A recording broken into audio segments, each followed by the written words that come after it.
Alhamdulillah, wassalatu wassalamu ala rasulillah wa ala alihi wa sahbihi wa wala wa ba'd. This is our second lesson on Usool Al-Fiqh from the poem of Al-Waraqat. Who was Al-Waraqat by? Imam Al-Jawaini. Can anybody remember his name? Imam Al-Haramain. Huh? Imam Al-Haramain. Abdul Malik. Yes, his name was Abdul Malik. Wasn't it? Or was it Yusuf? I can't remember myself now. I thought his name was Abdul Malik. Or was that his father's name? His name was Abdul Malik. Yes, I was right. His name is Abdul Malik ibn Abdullah ibn Yusuf. So his grandfather was Yusuf, his father was Abdullah, and he was Abdul Malik. And his kunya was Abu al-Ma'ali. Okay, where did we get up to? We stopped at where he said mas'ala. Mas'ala. So he said mas'ala تصور الشيء بدون حكم هل يسمى فقها. He says imagining something without giving it a ruling, meaning so understanding something, yes, but not giving it a ruling or not attributing to it a ruling, is that fiqh? Yes, that's his question. Is that called fiqh? Do we call this fiqh? So we understand the situation. We understand what we're talking about. We've got the understanding of it.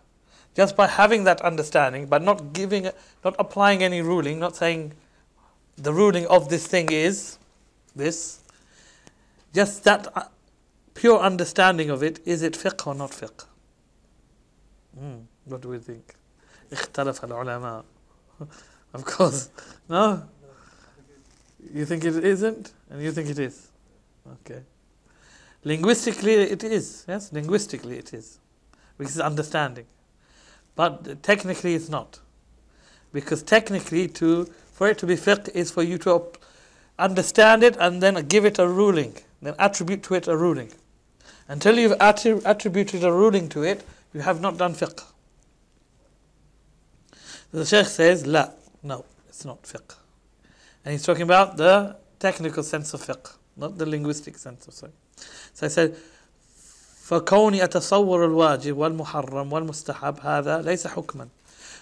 By my understanding, just my understanding of what a wajib is, or what a haram is, or what a mustahab is, this itself is not a ruling. It's just me understanding what these terms mean and how they're applied. بَلْ لَابُدَّ أَنْ أَحْكُمْ. For it to be fiqh, I have to make a ruling. So I have to attribute something to something else for it to be fiqh. I understand this is wajib. What is wajib? But for me to do fiqh is for me to say that this particular thing is wajib. The salah is wajib. That would be fiqh. But just me understanding what is wajib is not fiqh. Yes? It's just understanding definitions of things. That's not fiqh. It's applying that to something else. Attributing it to something else, thereby giving it a ruling, that is fiqh. Yes? So me understanding what is wajib, what is haram, what is makruh, what is mubah, what did I leave out? I said wajib, haram, makruh, mubah, mustahab, which is halal. Halal is more like mubah. Okay? So me knowing these 5 things is not fiqh. That's not fiqh. That's usool al-fiqh, yes. Me knowing these definitions of what these are, this is usool al-fiqh. But fiqh is when I know these and then I apply them to something. And I say this is halal, or this is wajib, or this is haram. Okay? That's fiqh. Yeah? That's bringing out the rulings. Alright. So then he says, he goes to the next couplets of the poem. وَالْحُكْمُ واجب والحكم واجب واجب والحكم واجب ومندوب وما أبيح والمكروه مع ما حرم. He gives us the 5. He says a ruling is either something is wajib, or it's mandub, or and with it is ubiha, meaning ibaha, or it's makruh, or it's haram. These are the 5 rulings in the Sharia. According to who? The majority. According to the majority, the mutakallimin as they call them, or the Shafi'iyya. These are the 5. According to the Hanafiya, there's another 2. There's 7. Yes? They have fard and then they have wajib. Yes? They have fard and then they have wajib. And there's a difference between fard and wajib. Anybody think what's the difference between the fard and the wajib? According to the Hanafis.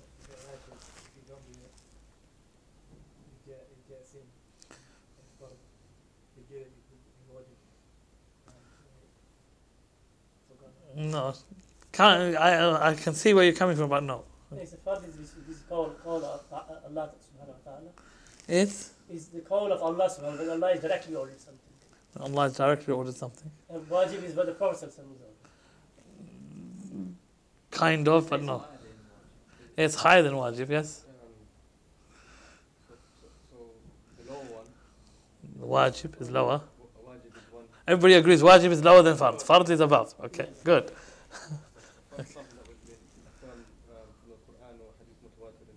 Good. It's how it came to us. The fard is where there is no doubt in its the way it came to us. It's qat'i, the way it came from. Either came by Quran or it came by mutawatir sunnah, or even they said mashhur sunnah.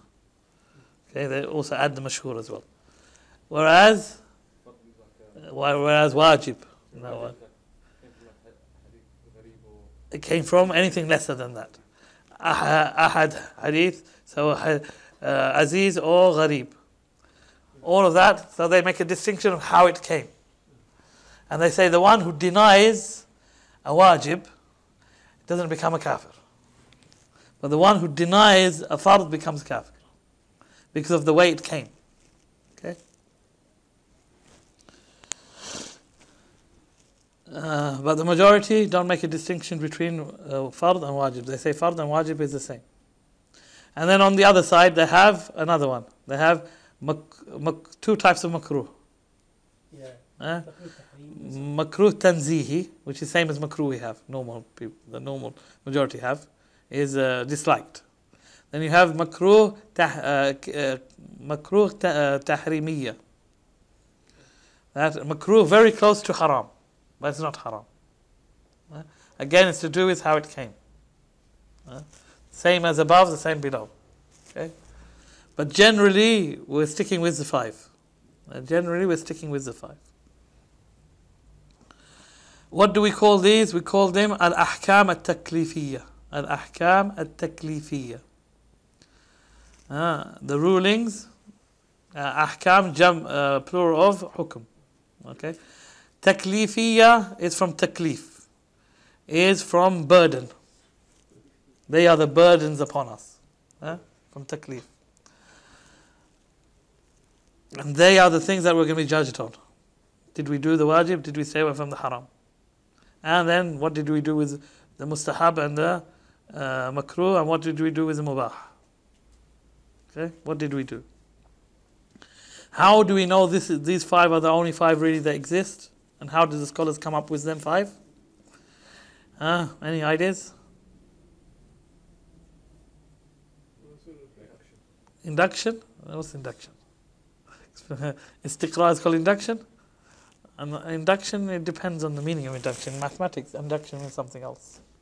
And physical induction is something, and physics induction means something different. Yeah, so you have to induction and you converting to electrical.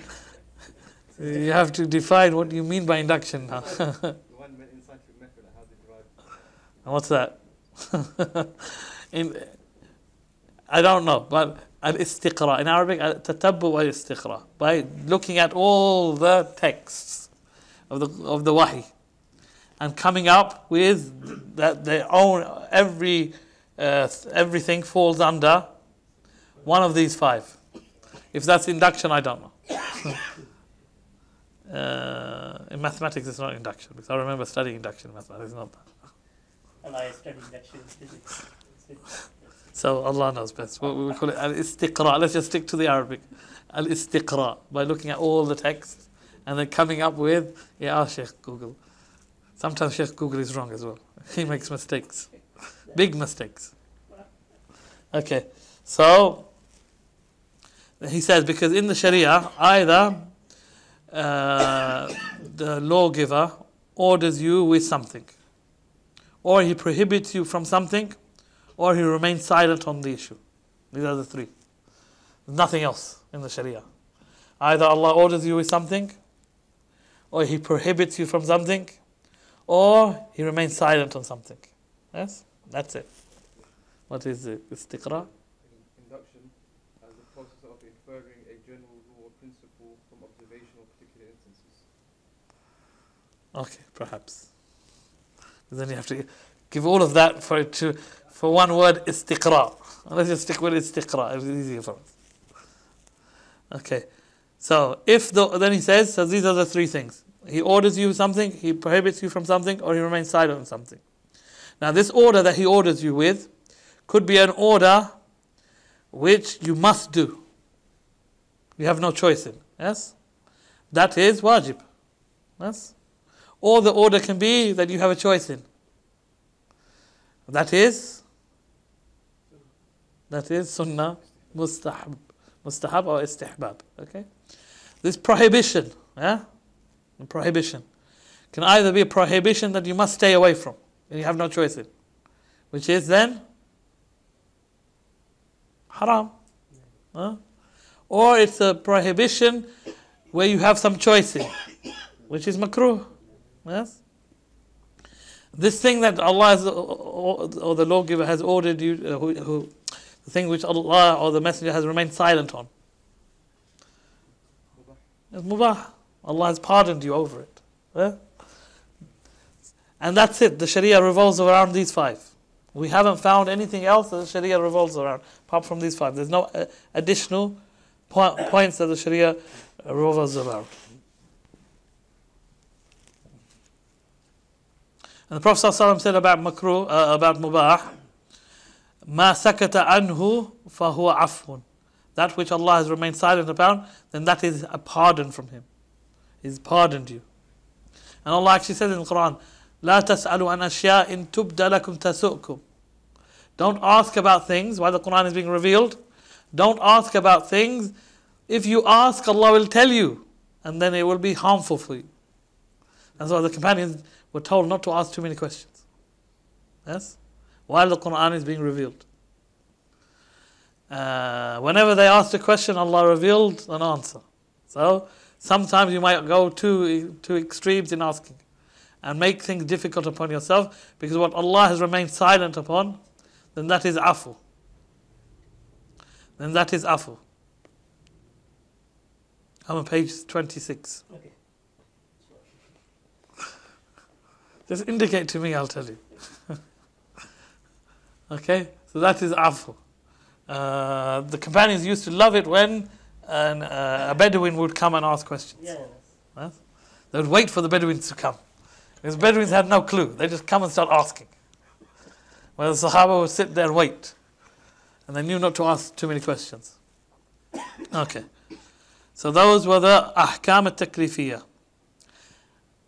However, and we say that the ahkam al-taklifiyah are only 5. However, the Jawaini, Imam Jawaini, and then the poet who was putting it, adds another 2. But not the Hanafi 2, a different 2. Okay?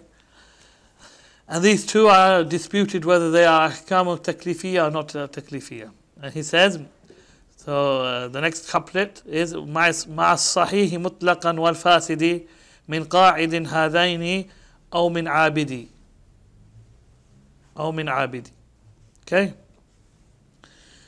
In this verse, he mentions something called as-sahih and something called al-fasid. Sahih means to be what? Not in hadith now. We're not in hadith. We left hadith. Sahih. His ibadah, his worship is sahih. It's correct. His ibadah is fasid. Fasid. It's invalid. Or valid or invalid. So it's correct or incorrect. Both are fine. Okay? Sahih and fasid. And he's saying that these two are from the ahkam al-taklifiyah. So you have wajib, mustahab, mubah, makruh, muharram, and then sahih and fasid. Where then the Shaykh's arguing that these are not actually from ahkam al-taklifiyah. Because ahkam al-taklifiyah are connected to the action of the person and what he's doing. Yes? Whereas these are not connected to him, they're connected to the action itself only. Yes? It's wajib upon the person to pray. Yes? But the prayer, when he prays it, is it correct or incorrect? That's not connected to the person. Yes? This mic keeps going on and off.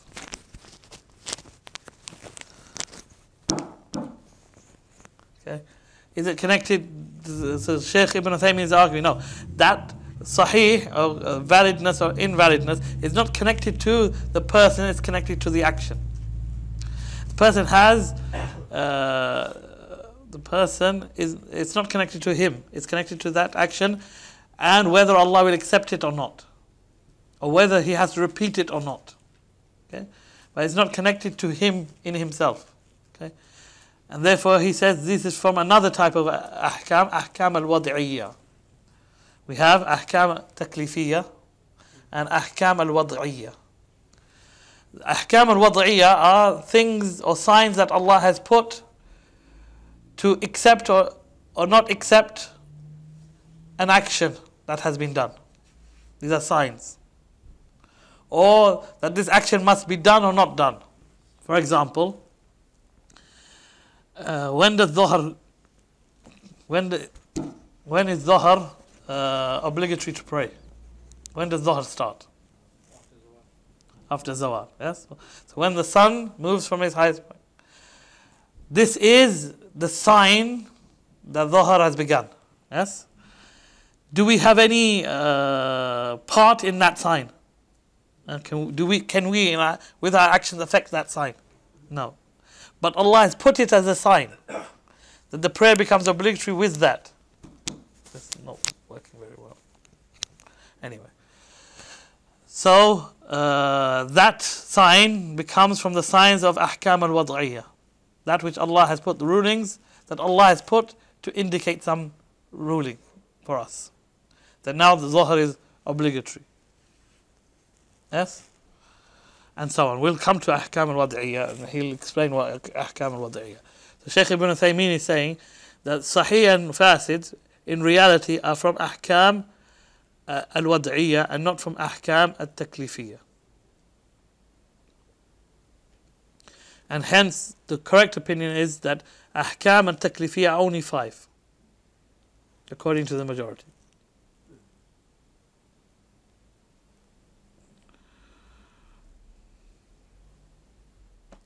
Then he says, how can we put them in a good order? The best way, he says, of putting them is putting them the highest to the lowest, or in opposite way. So he says, if we put them oppositely, then al-wajib, the opposite of wajib is muharram. And the opposite of mandub is makruh. And the opposite of mubah is there isn't. That's the middle. So we have two opposites and we have the middle. Okay? Mubah is halal. Yes?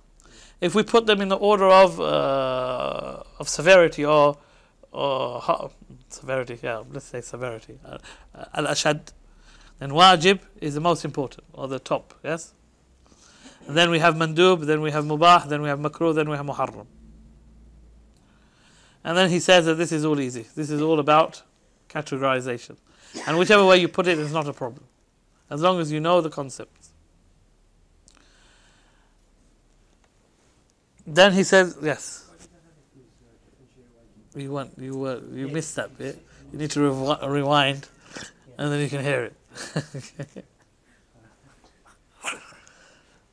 Okay. Min qa'id. Why does he mention min qa'id? Qa'id means one sitting. Min qa'idin hadani. Min qa'idin hadani. Then what did he say? Min qa'idin hadani or min abidin. What's sitting got to do with anything? He said the one sitting from ibadah, not doing any ibadah. Meaning he's referring to those parts of fiqh that are not ibadat. You don't remember, you break up fiqh into ibadat, which are the most important part of fiqh. Yes? And then you have after that mu'amalat. Yes? Dealing with the people. Or dealing with transactions and dealing with the people as well. Yes? So he says, min qa'idin anil ibadah. And the sitting, not doing ibadah. That these five also affect his mu'amalat, how he deals with the people. These five plus these two as well. And also the ibadat. Then he mentions وَهَذَا مِنْ عَابِدٍ. Okay? That's why he mentioned that these enter into all of them. Then he moves on, and he says again, the sahih is that the correct opinion is that sahih and fasid are not from the taklifiyah. They are from the wad'iyah. Wad'iyah. Waw, dad, ain. Ya. Ta. Wad'iyah. Wad'iyah. No qalqalas, please. Wad. You can't make the dad into a dal. In dal you have a qalqala, yes? It's tajweed, yes? In dal you have a qalqala. In dad there is no qalqala. Wad'iyah. Wad'iyah. Okay? If you make a dad, then it's problematic. Well, the first problem is it hurts my ears. When I hear when I hear the qalqala on a dad, it's really painful. Like somebody says, وَضْرِب, وَضْرِب, وَضْرِب. You think, what? No, it's وَضْرِب, وَضْرِب. Okay? It's painful on the ears, that's the first thing. Huh? Don't say too hard. Don't say? Too hard. Anyway, coming back to the poem. Let's come back to the poem. فَالْوَاجِبُ الْمَحْكُومُ بِالثَّوَابِ فِي فِعْلِهِ وَالتَّرْكِ بِالْعِقَابِ. So he says, he's going to give us a definition of what is al-wajib. Okay, so he says al-wajib mahkumu bil-thawabi. How do I translate that? فالواجب, the wajib is al-mahkum bil-thawab, is ruled with reward. The ruling of it is that you will be rewarded. في فعله, in doing it. وَالتَّرْكِ بِالْعِقَابِ, and you have been, and the ruling is leaving it, you will be punished. Okay? It's already been ruled by Allah that if you do it, you'll be rewarded. If you do it, you'll be rewarded. If you leave it, you will be punished. That's what the couplet says. He says that Shaykh Ibn Uthaymeen says عرف المؤلف رحمه الله الواجب بحكمه لا بحقيقته. The poet and Imam Jawaini has defined it by its ruling or by its fruit or by its result rather than by its reality. Do you understand that bit? What's the result of doing a wajib? You get rewarded for it. What's the result of leaving a wajib? You're punished for it. But is that wajib? Is that the definition of wajib? No. It's the result of the wajib. So he's saying that the Shaykh has explained to us or defined us the wajib by way of its result and not by way of its reality. And he says, وَالتَّعْرِيفُ بِالْحُكْمِ مَعِيبٌ عِنْدَ الْمَنَاطِقِ. And explaining something or defining something by its result is frowned upon by the people of logic. They don't like that. The people have put this mantiq together, normally the Greeks, the philosophers, they're all about defining everything. Define until you die. Define. Yes? And from their things that they don't like is for you to define by giving the result of something. That's not, in their minds, that's not a definition. Okay? So they wouldn't accept this definition, the manatiqa. Jaizun inda al-fuqaha, but allowed by the fuqaha. The fuqaha allow this type of definition. The important thing is that you know what wajib is. Whether you know it by its reality or you know it by its result. As long as you know what is wajib. That's the important thing. For the manatiqa, no. It's that you know its reality. That's it.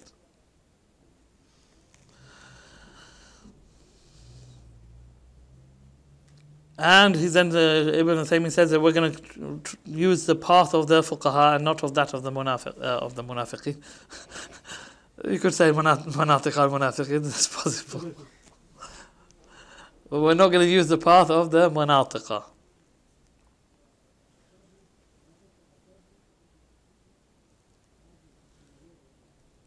And then he mentioned something, I'm not sure why he mentioned وَإِلَّا فَالْمَنَاطِقَ يَقُولُونَ. He says the manatiqa, they say وَعِنْدَهُمْ مِنْ جُمْلَةِ الْمَرْدُودِ أَن تُدْخَلَ الْأَحْكَامُ فِي الْحُدُودِ. Okay. This is a line of poetry from the manatiqa. They said, and from that general things which are rejected, talking about definitions, is to add the results within the definition. Okay, so the manatiqa don't like this, and this is not how to define, but we'll accept it.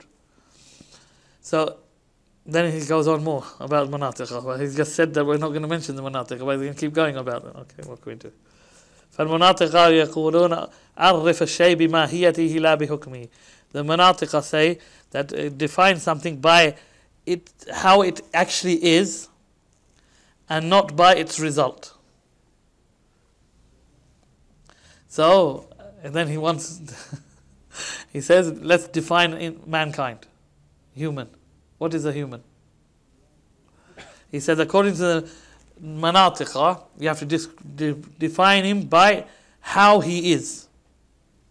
And in their definition, they say, حيوان ناطق, an animal which speaks.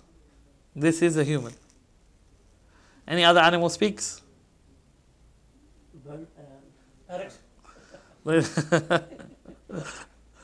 True. Maybe they mean speaks but knows what they're saying, and speaks a proper language which is understood. Perhaps.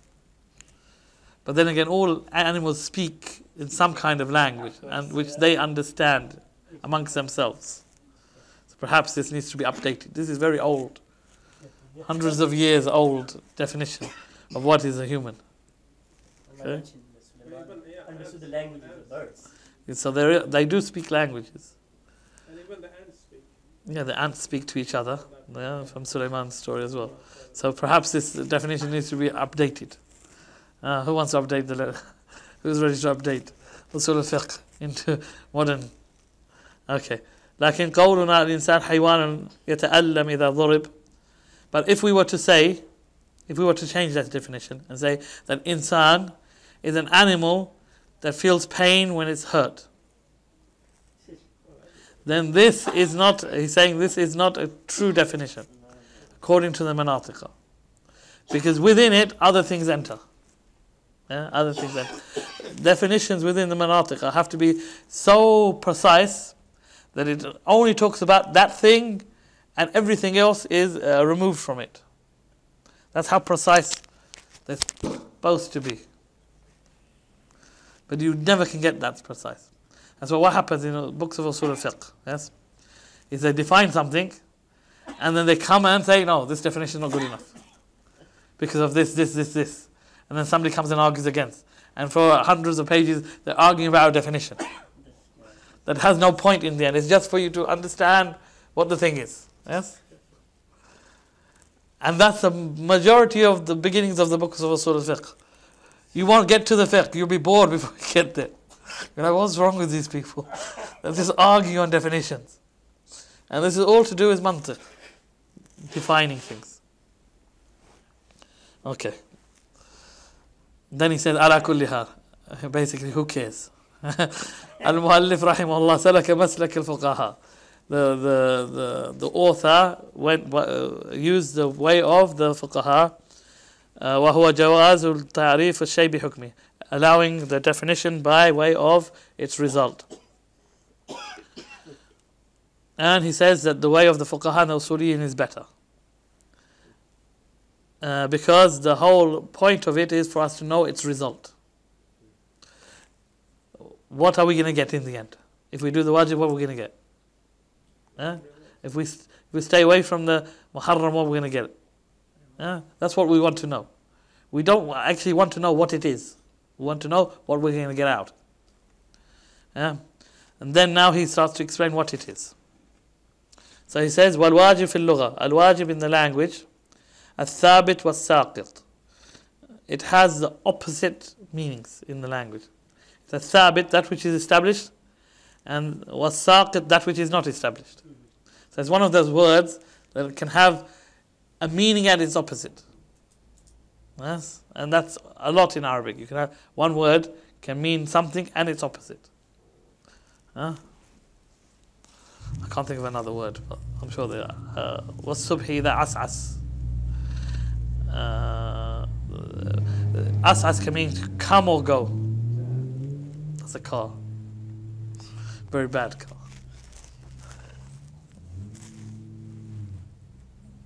Okay. So it has that opposite meaning. He says, as an example, you can say حَقُّكَ وَاجِبٌ عَلَيْهِ. حَقُّكَ وَاجِبٌ عَلَيْهِ. What's حَقُّك? Your right. وَاجِبٌ عَلَيْهِ is my responsibility, is wajib upon me, is established in my dhimma. Okay. Meaning ثابت عليه ليس فيه إشكال. وأما الثاني, as for the second, then it's like what Allah says, فَإِذَا وَجَبَتْ جُنُوبُهَا. This is talking about when you slaughter the animal. When it falls on the floor. When it falls on the earth, wajabat. So he says here means سَقَطَتْ عَلَى الْأَرْضِ. Because the camel, when we slaughter the camel, it's standing. Yes? Only once it starts to gush and it's coming to its end, it falls on the floor. This is why Allah says فَإِذَا وَجَبَتْ جُنُوبُهَا, when its side falls on the earth. Here the word is wajabat. So in one it's established, and the other one is it's fallen. It's not established. Then technically, what does wajib mean? ما أمر به على وجه الإلزام بالفعل, that which has been ordered بوجه in a forceful manner. Yes, in a forceful manner for you to do. Okay, that's wajib. That which has been ordered for you in a forceful manner to do. That is wajib. Then he explains and says, إِذَا أَمَرَ اللَّهُ بِشَيْءٍ أَوْ أَمَرَ الرَّسُولُ بِشَيْءٍ عَلَى وَجْهِ الْإِلْزَامِ بِالْفِعْلِ فَهُوَ واجب. So whatever Allah has ordered, or the Prophet has ordered of anything in a forceful way, that you must do this, then all of those actions are wajib.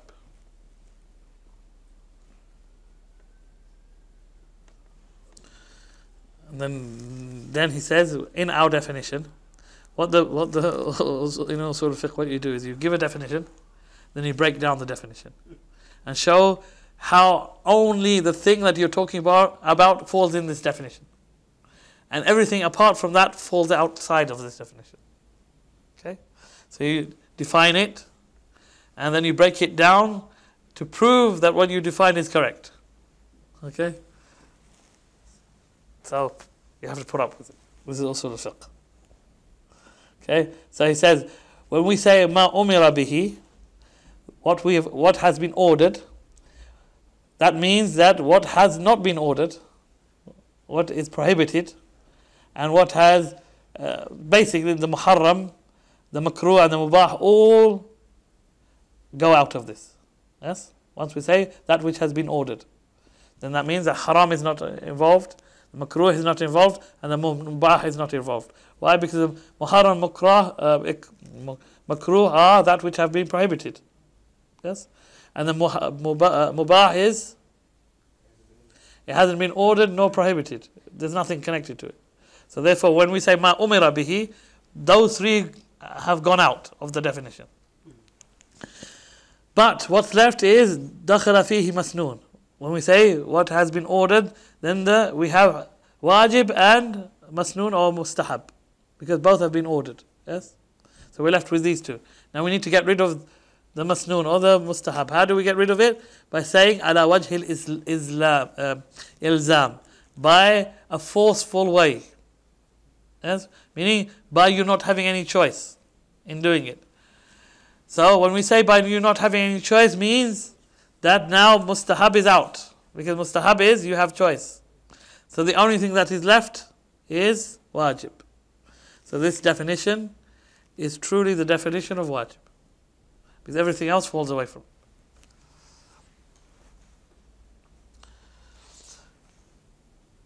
As for its result, then he told us the result, yes?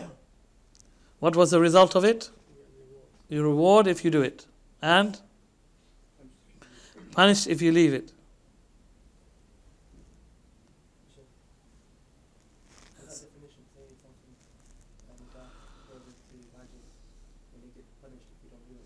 Again? How does it become wajib? It's possible.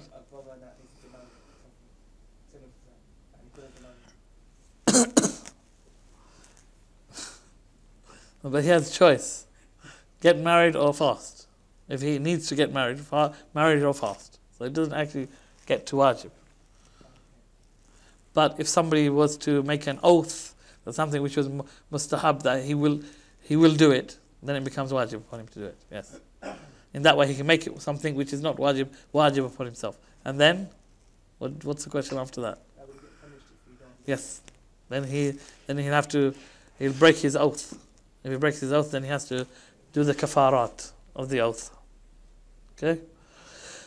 So, are we always rewarded for doing the wajib? Or is it only certain times that we're rewarded for doing the wajib? Or are we always rewarded for leaving them?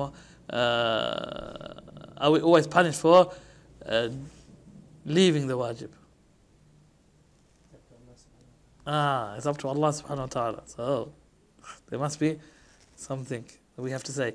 If somebody does the wajib, seeking the reward with Allah, then he will get rewarded for it. If he does the wajib, but is not thinking of Allah at all, not intending Allah, then there's no reward for it. There's no punishment for him, but there's no reward for him. It is wajib for him. He must pray whatever salah, he must pray. But he's praying it because it's just wajib. It's not for the sake of Allah Azza wa Jal. The obligation has lifted from him. But the reward of the prayer that he should have got for his intention is not there. But he prayed the prayer. The obligation is lifted from him. Yes? Or the one who gives zakah. He gives zakah because he's forced to give it. Yeah? The government automatically takes 2.5% of his bank account. Yeah? So the obligation is lifted from him. But he curses the government night and day. How dare they take the zakah from me? And he tries his best to maybe give it to this uncle or that uncle until the time is over and then bring it back to himself. Yes? Or in Pakistan they do it worse. They say we're Shia. Yeah, then They become Shia at the time of the zakat tax. And then they become Sunni after the zakat tax. Because the government will automatically take the zakat of the Sunnis. Okay? This is how much people love money. Okay? I don't know if this is only Pakistan or other countries as well. He must be happy he's taken. You don't have to worry about it. Who did you say? No, I tell them my relatives. But they Don't don't. be worried. He's taken out automatically. Yeah, you don't have to sit down and do the calculation. You don't want to be taken out from your accounts. They're not happy. They're not happy. They're not happy. Here they take it, but it's not. No, here they take a tax. They don't take zakah. Zakah is not. Zakah can only be given to the 8 categories that Allah has mentioned. Okay, they give it to all sorts of things.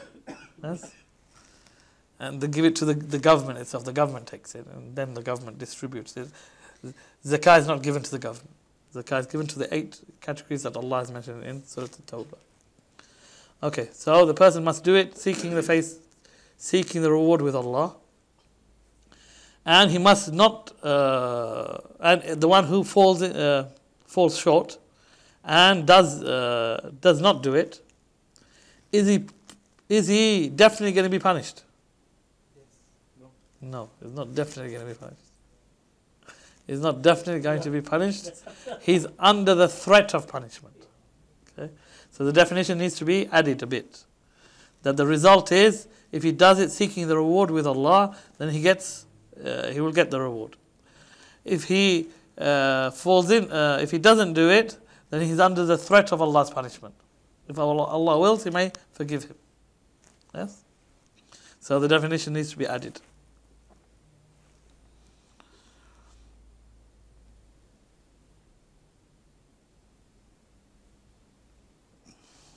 So in reality, he says that we have 2 definitions.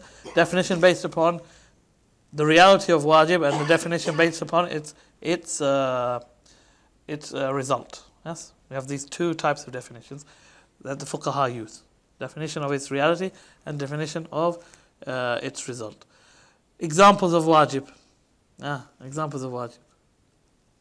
What's wajib? Oh, mashallah. So something very far. Growing the bed. Yes, yes, it's wajib. It went very far. Come close. Salah, Hajj, Zakah, Siyam, the 5 pillars. Okay, don't go far, stay close. Bir al-Walidain. That probably doesn't cross the mind, yeah? Bir al-Walidain. Being dutiful to the parents, no. Leave that. And other than this, all these are wajibat. Oh, what happened? I lost something. Okay. Then he moves on. وَالنَّدْبُ مَا فِي فِعْلِهِ الثَّوَابِ وَلَمْ يَكُنْ فِي تَرْكِهِ عِقَابِ. So he says nadb, which is mandub, which is mustahab, is that which in its doing of it there is reward, and in leaving it there is no punishment. Okay? So he says, nadb masdar nadaba yandubu bima'na da'a. So nadb really means to invite or to call. And it's a certain type of linguistic thing which it actually means mandub, that which is called. Okay? ومنه قوله صلى الله عليه وسلم من عمل عملا ليس عليه أمرنا فهو رد أي مردود. From this type of linguistic thing is the saying of the Prophet صلى الله عليه وسلم, the one who does an action which is not upon our way, then it is rad, then it is rejected.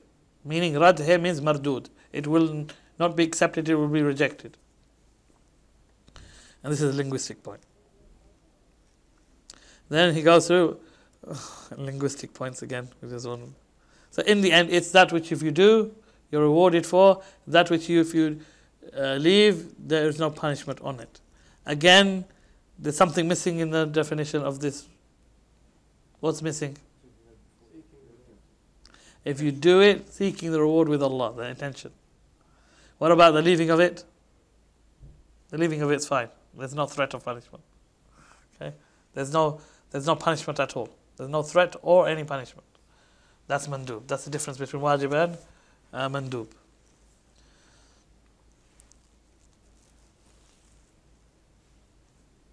What are examples?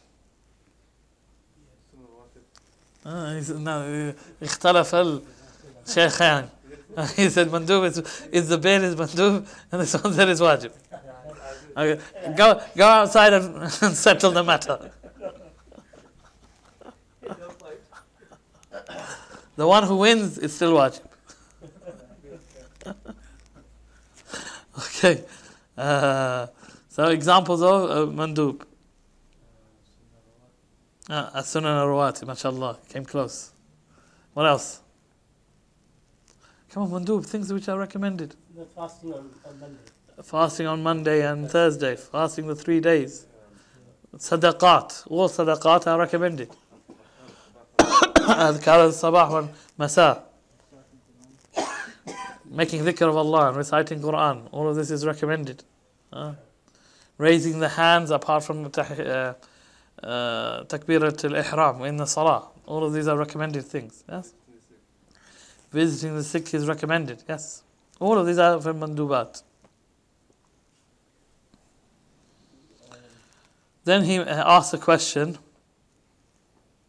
and the question is, which is more in the Sharia, the mandub or the wajib? He asked the question. You think mandub? Yeah, he says mandub, of course. Mandub is more, and it's varied. Because Allah, some people will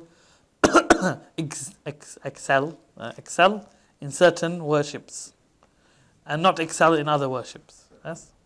Somebody might have lots of money, and he is kind, so he excels in giving sadaqat, but he's not so good in extra prayers. He'll just pray the fard prayers. That's it. Okay? Whereas somebody else doesn't have the money, but he excels in prayer.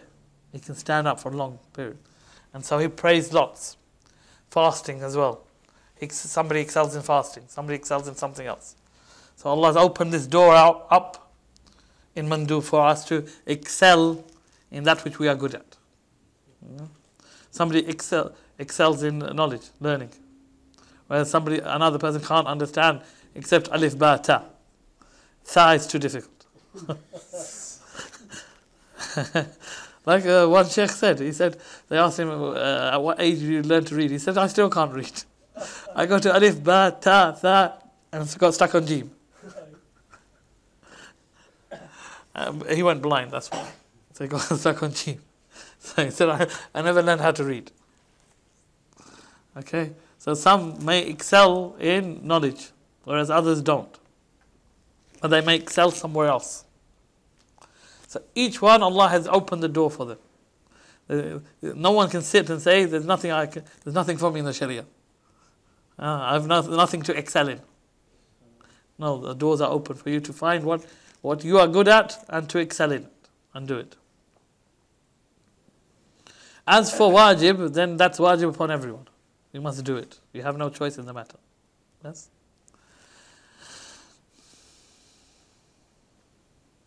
Okay. Then he moves on to the next couplet. وَلَيْسَ فِي الْمُبَاحِ مِنْ ثَوَابٍ فِعْلًا وَتَرْكًا بَلْ وَلَا إِقَابٍ. Then he's talking about the mubah. He says, and there is not in the mubah any reward in doing it. وَتَرْكًا, doing it or leaving it. بَلْ وَلَا إِقَابٍ. And on top of that, no punishment. Okay? That's mubah. It's allowed. Mubah, halal, jaiz. All of these are terminologies for mubah. There is no reward in it and there is no punishment in it, whether you do it or you leave it. He said linguistically mubah means al-mu'lan, the announced. وَمِنْهُ قَوْلُ بَاحَ بِسِرِّهِ أو أَبَاحَ بِسِرِّهِ. He announced his secrets. He announced his secret. Baha bisirrihi or baha bisirrihi. He made an announcement of his secrets. You had a friend, you told him you have secrets, and he went and told everyone. Good friend. Yes. If friends are like those, then you don't need enemies. So this is from the meanings of baha, yabuhu, and mubah. Then he says in the Sharia, what would it mean? لَيْسَ فِيهِ أَمْرٌ وَلَا نَهْيُ فِي حَدِّ ذَاتِهِ. There is no order in it and there is no prohibition with regards to it. There is no reward in it and there is no punishment in it.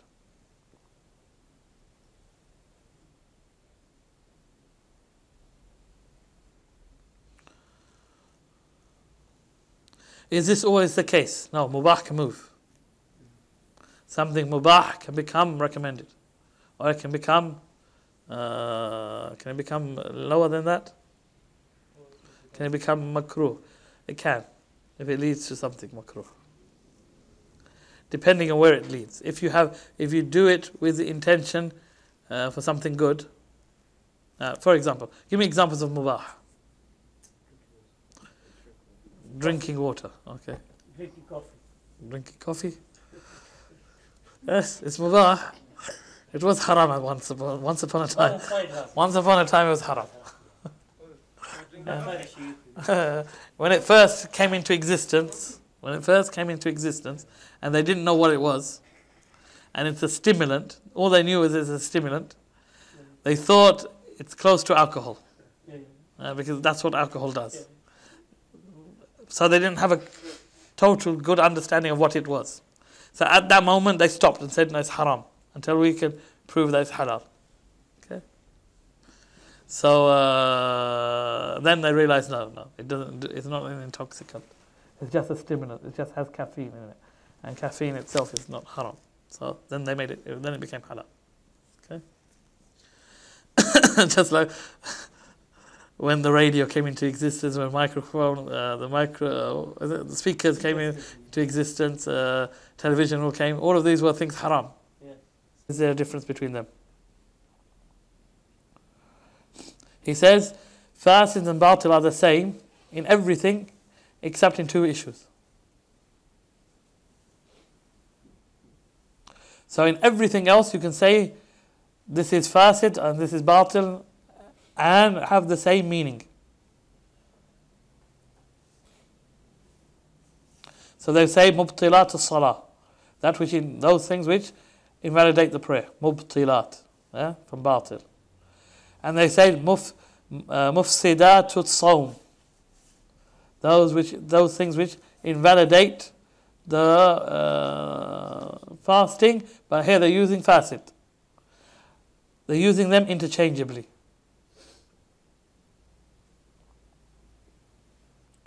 So all of this shows us that they generally don't see any difference, except in two places. The first is in the issue of Hajj, where they say الحج فاسد هو الذي جامع فيه قبل التحلل الأول والحج الباطل هو الذي كفر فيه يعني ارتد عن الإسلام وهو أثناء النسك. Okay, so they say the Hajj which is fasid is the Hajj in which he had relations with his wife before he came out of Ihram. The first coming out of Ihram. That Hajj is fasid.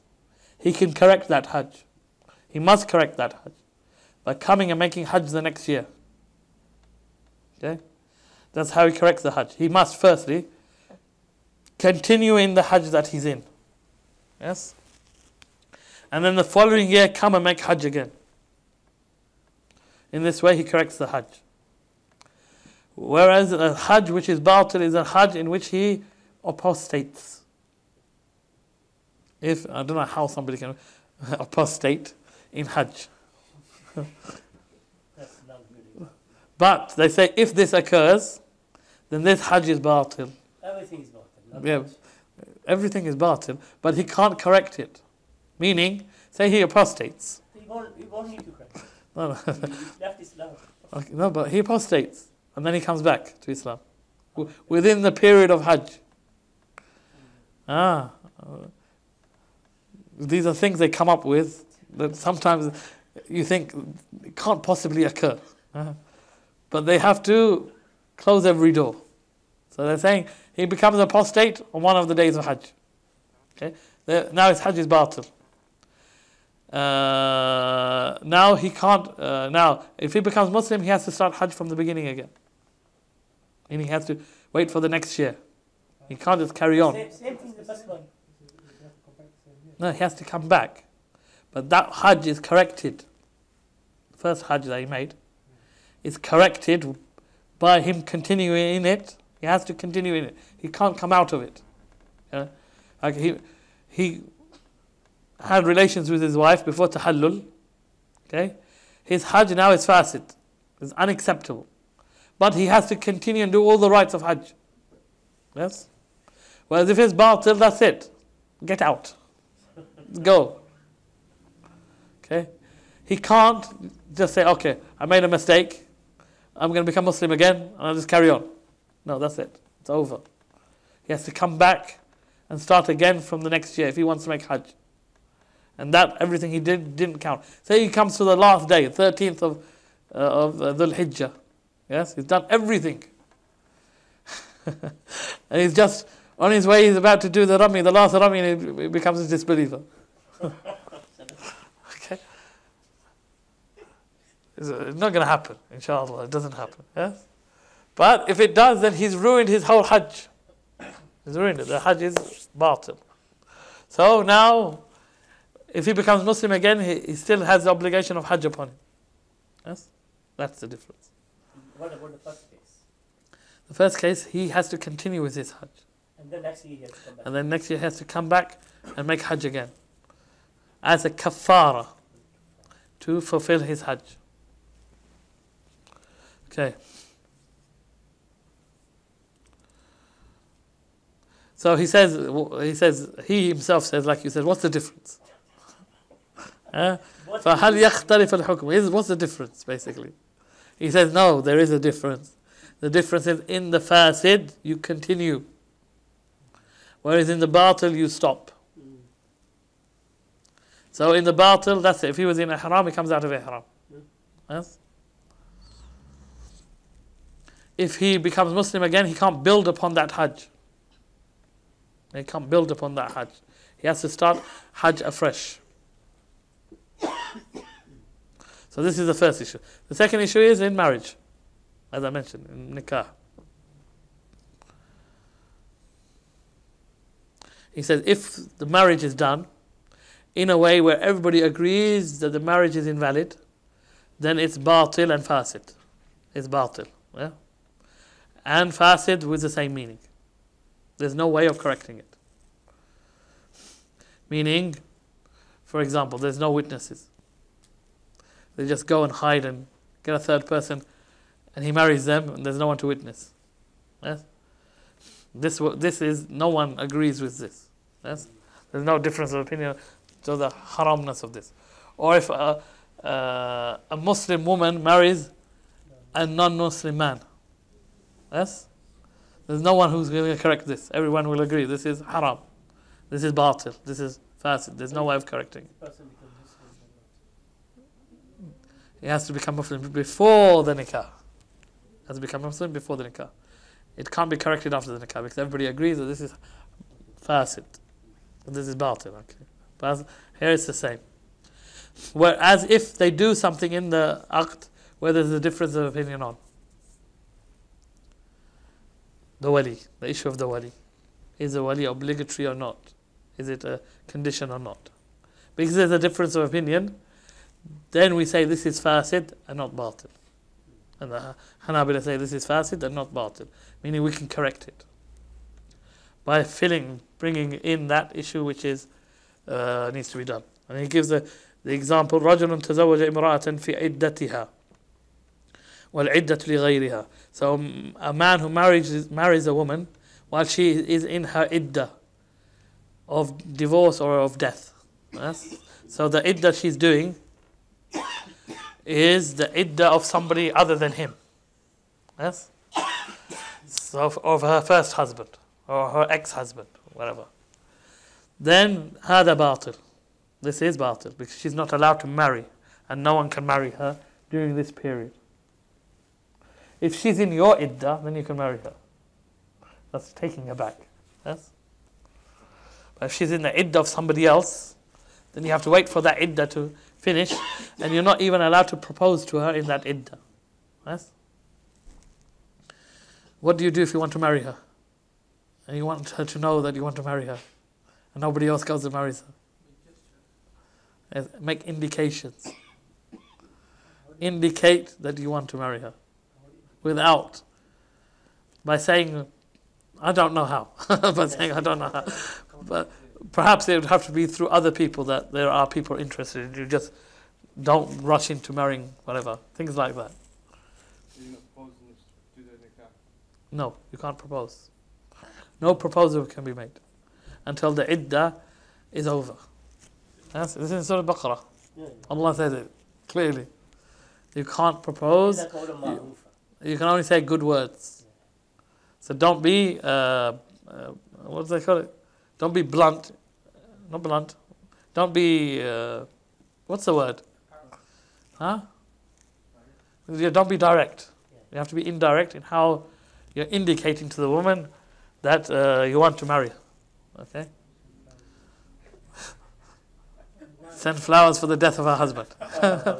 That's very nice of you. It must be Tufail saying that.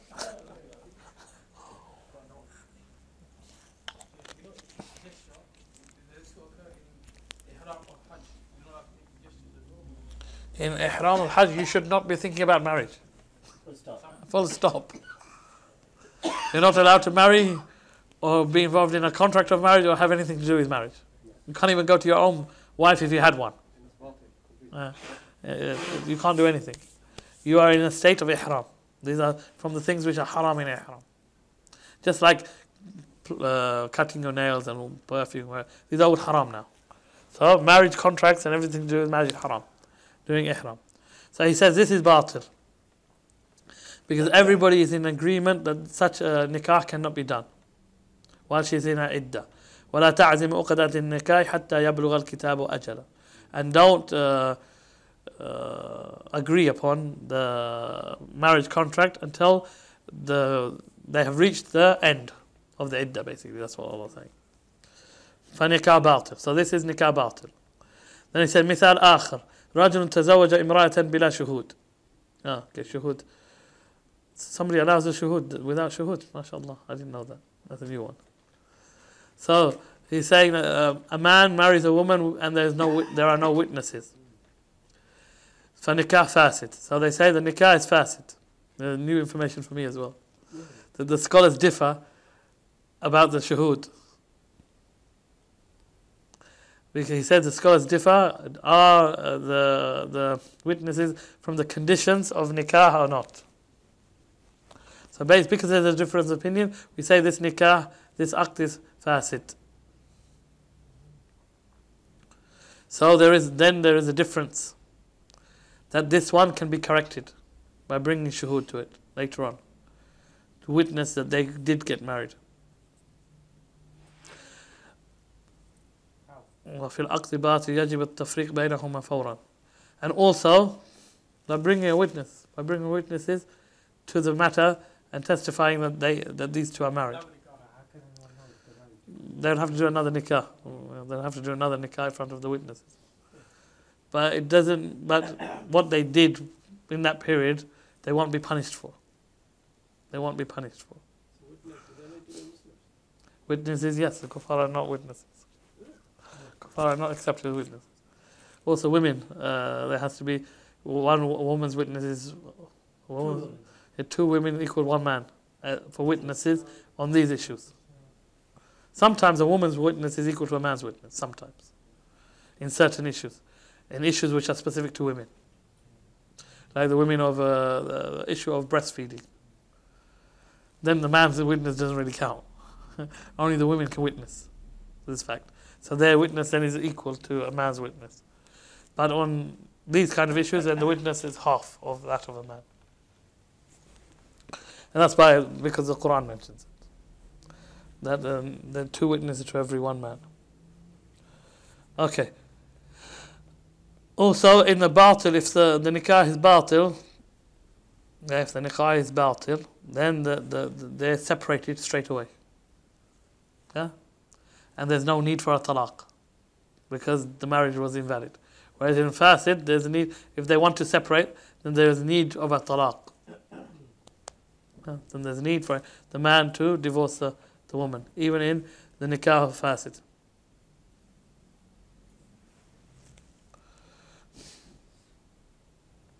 And the Shaykh says he must say that when he divorces her, the one who didn't have any witnesses, he must say, طلق المرأة التي تزوج. Okay, no. There must be a divorce. Why do we say that there must be a divorce? Because they have to bring. Why do we say? We said it's fasid. Yes? But why do we say now, even though it's fasid, which means invalid, we still need him to divorce her if they want to separate? Why?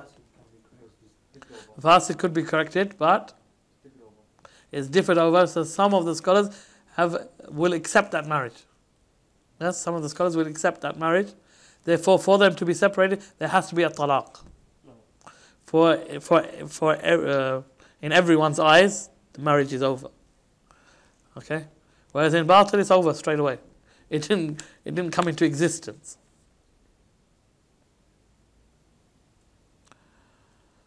Okay.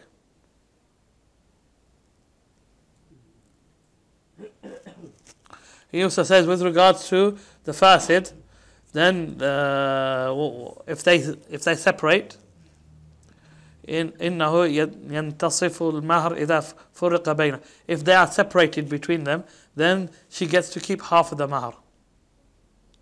Then she gets to keep only half of the mahar. Whereas if it's batil, she doesn't keep half of the mahar. If it's batil, she doesn't keep half of the mahar. Huh? It depends. If they had relations, she gets all the mahar. And if they had no relation, she gets nothing. Okay. ثالثا في الفاسد دخل عليه. That's I've already mentioned. That's all. Okay. I think we should stop there. What do you think? I'm getting tired myself. Okay, we'll stop there. I'm getting tired. So, وصلى الله على نبينا محمد والله أعلم. Where were we? I forgot where we were. We were talking about mubah, yeah? So mubah can become rewardful depending on the intention. For example, sleep. Sleep is mubah. Some people's sleep is not mubah. But generally sleep is mubah, yes? So somebody sleeps, but he sleeps with the intention that he will wake up for Fajr and to be able to pray Fajr or even to pray the Tahajjud. Then his sleep, he gets rewarded for it. Okay? Okay, so he wants the strength to do the ibadah of Allah. So it becomes a reward. Yes. Firstly, why are you arguing? Then why with a Hanafi? Why is all You said it should be established in the Sharia. What should be established in Sharia? There's a reward for standing up in the prayer, yes? Or establishing the prayer. So anything that helps you in doing that, then there's a reward connected to that. I was telling you when you said having intercourse with your wife. That's clear. The Prophet ﷺ said it himself. The hadith says it. That the Prophet ﷺ said, even in the having relations with your wife, there is a reward. And they said, they were surprised, the companions were surprised that one of us going and fulfilling his desires with his wife, and on top of that getting reward. Yeah? The Prophet ﷺ said, if he was to put it in haram, wouldn't he be sinful? So when he puts it in halal, he's rewarded for it. Okay. So the Prophet ﷺ said it himself. Okay, so the mubah can move. Are they saying with earning, work, earn your livelihood isn't probably mubah, but it can become rewardful if you can't make it halal way. Yeah, it's, The Shaykh gives examples, yeah, well that's the earning and why you're earning for. Yeah. Also, for example, the drinking water. Drinking water sitting. Okay? Because the Prophet ﷺ did it. So you want to follow his sunnah. You say that this is what the Prophet ﷺ generally would do. So you do it for that purpose. Then there's a reward for you trying to imitate the Prophet ﷺ. Okay? And so on. The Shaykh gives some examples. He says, رجل باع سلعة بعد نداء الجمعة الثاني وهو ممن تجب عليه الجمعة ففعله هذا حرام والأصل في بيع الإباحة. So when he's talking about the opposite, when ibaha can become haram, something which is allowed can become haram. So somebody sells after the second adhan of Jumu'ah. He does trade after the second adhan. Trade itself is mubah. But because he did it after the second adhan, it becomes haram. Yes? So this mubah became haram.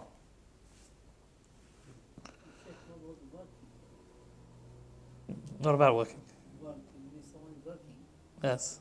And only leaves just before khutbah. So He can't hear the adhan, so he's okay. He should leave before the adhan. Really. He should leave before the khutbah is going to begin. He knows what time. Normally, they tell you, the masajid tell you what time the khutbah will start. And that's normally the time of the adhan, the second adhan, or the only adhan, depending on the masjid you're going to. Does it come in the trade? It could. Because why are you working? It's a trade, isn't it? It's earning your living. So it could come under that. So you should really leave before the before the starting of the khutbah. And stop. There is no option. What do you mean there's no option? There's no option when if you are working and you can't leave. Then you're gonna miss you're gonna miss your. No. Sometimes you are near. Just say even just 5-10 minutes. Fear Allah as much as you can. Fear Allah as much as you can, and try and do your best. Another example where it can become haram is proposing to a woman. During Hajj is another time where it's not allowed, but he gives a different example. But like in a state of ihram, when you're in the state of ihram, you're not allowed to do any marriage contracts. Cannot be done. But the Shaykh mentions you're proposing to somebody who's already been proposed to. So proposal itself, proposing to a woman, as long as it's done correctly, is a mubah. Yes? But because you did it when she's already been proposed to, then it becomes haram. Because la khitba ala khitbati akhi. There's no proposal when another proposal is already going on. Okay? You know nowadays these Asian families, they won't tell the other person, and then they consider new proposal. Is it haram or dead, haram? Yeah, what they're doing is wrong. They should tell if you propose to somebody's family and they're already in discussions and thinking about it, then they should tell you that no, wait, we're dealing with someone. And if that comes to a conclusion, then we'll speak to you. But you can't take on, I got these 5 brothers are all interested in one woman. If that was done to the woman, they get upset. Yes? If a brother went and proposed to 4 different women, yes, and then the women found out, what would happen? Now, before we come, it's mubah or not mubah. What would happen? And the women find out and they talk to each other. That brother is not getting married at all, not to these 4 and not to anyone else. Okay, because they'll start talking to each other and then to their friends. Yes? So that brother, khalas, he should go to another town, another city, another country. Because the women, I don't know, the women's league, I should call it, it spreads. And they will all be against this brother. So, oh no, yeah, it's that brother, yeah, we know him. But what he did was allowed. Because he's allowed to take 4 women at one time. Okay? He can propose to whoever he wants. Yes? He can only marry 4, but he can propose as many as wants. But he can marry 4 of them. So, but they do it, their families do it.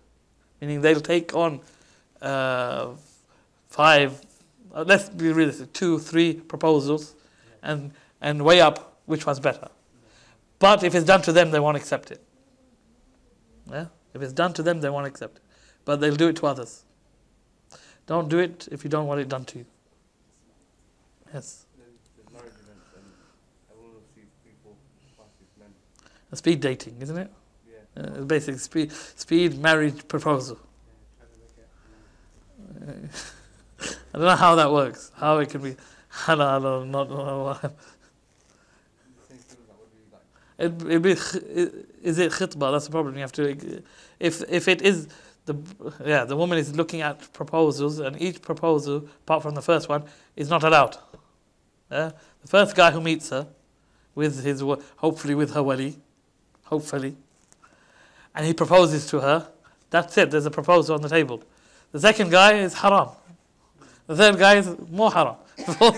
And so on. Until she decides the first one no. And then she can... But all of this is not how things are done. Again, this is just following the kuffar. And then just calling it, giving it halal. Halal this. Just by saying it's halal, does it make it halal? No, it doesn't. It's like calling riba faida. Benefit. The bank is not giving you riba, it's giving you benefit. It doesn't change it from being haram. Okay. And the Shaykh mentions some other examples. He gives about 5 examples. We'll just skip them and go on to the next bit. He says, وَضَابِطُ الْمَكْرُوهِ أَكْسُ مَا نُدِبْ كَذَلِكَ الْحَرَامُ أَكْسُ مَا يَجِبْ. So he says the ضابط. What's the ضابط? Give me a word of ضابط. The condition. No, that's not it's not the word. ضابط there. Come on, Google. No, Google. We say we'll just use condition. The conditions of makruh are the opposite of recommended. Or the definition of makruh is the opposite of recommended. Likewise, haram is the opposite of wajib. Haram is the opposite of wajib. Okay? Remember, halal is mubah. Halal is mubah, it's not wajib. So the definition of makruh is the opposite definition of mandub. What was mandub? If you do it, seeking reward with Allah, you get rewarded. If you don't do it, there's no punishment. So what would makruh then be? It's the opposite of it. If you leave it, seeking the reward with Allah, then you are rewarded for it. And if you do it, there is no sin upon you. Okay? So you just turn the definition opposite. And that's what he says. وَعَلَى هَذَا فَفَاعِلُ الْمَكْرُوهِ لَا يَكُونُ فَاسِقًا. So based upon this definition, the one who does the makruh will never be called a fasiq, even if he continuously does the makruh, because there is no punishment connected to it. So he gives an example of a makruh. Makruh in the salah is to look around. It's makruh to look around in the salah. So he says, so somebody who constantly looks around in the salah,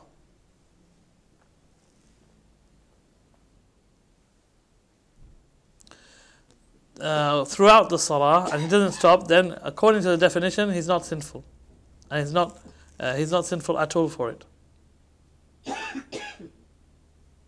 But if he left it and concentrated on his prayer, he will be rewarded for it. Yes, according to the definition. Then he says, "Wal haram aksu ma yajib." So haram is the opposite of wajib. So what was wajib?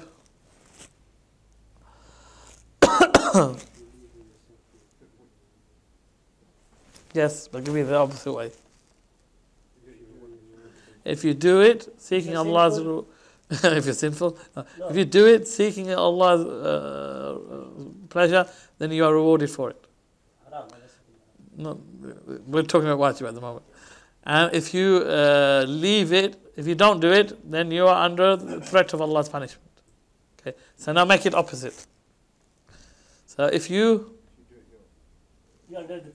leave it seeking the reward with Allah, then you are rewarded.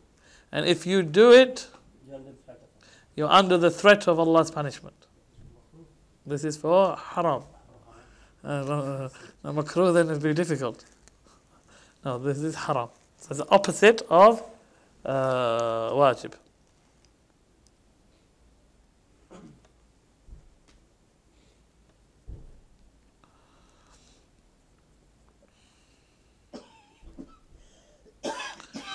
Then he talks about, does the person always get punished if he does it? Is he always punished if he does it?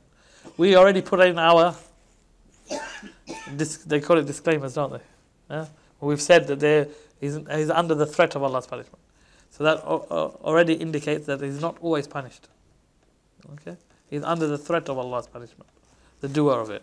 So he gives us examples of when somebody may not be punished. So the first one is that the person doesn't know it's haram. It doesn't even entertain in his mind that this thing that he's doing is haram.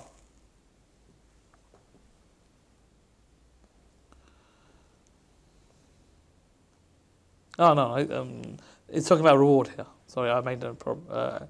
Will the person be rewarded for leaving the haram always? Will the person be rewarded for leaving the haram always? Okay. Then he gives examples of when the person may not be rewarded for leaving the haram, but he leaves the haram. Okay. The first example he gives is a person never ever has thought about committing zina, and he never commits zina, but he never even thinks of it. So he is leaving the muharram, but there's no reward because there's no intention behind it. Just he doesn't do it. He doesn't even think about it.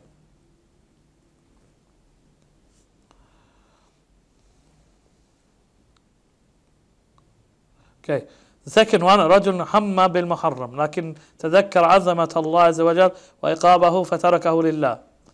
Then he says, as for another person who wants to do the haram, he wants to do the haram, but he remembers Allah Azza wa Jal and the greatness of Allah, which stops him from doing the haram. This is the one who is rewarded. Yeah? And there's a hadith Qudsi which إِنَّمَا تَرَكَ هَذَا مِنْ جَرَّائِي. He left this because of me. Okay? In the hadith of Muslim. A third category person, رَجُلٌ تَمَنَّى الْمُحَرَّمِ. A person who wants to desperately do the haram. Desperately he wants to do the haram. But for some reason he's unable to do the haram. He tries his best to do it, but he can't get to it. Yeah? The woman turns him down. You're not my type. Okay? What's the ruling on such a person? He is punished on his intention. He's punished on his intention. He's not punished for his action. I mean, he didn't do the action. He didn't commit zina. So he's not going to be punished for committing zina because he didn't commit it. But he's punished for his intention of trying to do it. And everything he tried. He's under the threat, of course. He's under the threat. Allah may still forgive him. Allah may still forgive him. There's no one who can stop Allah from forgiving someone if Allah wants to forgive them. Who's going to say to Allah, no, this one doesn't, this one no. Wow.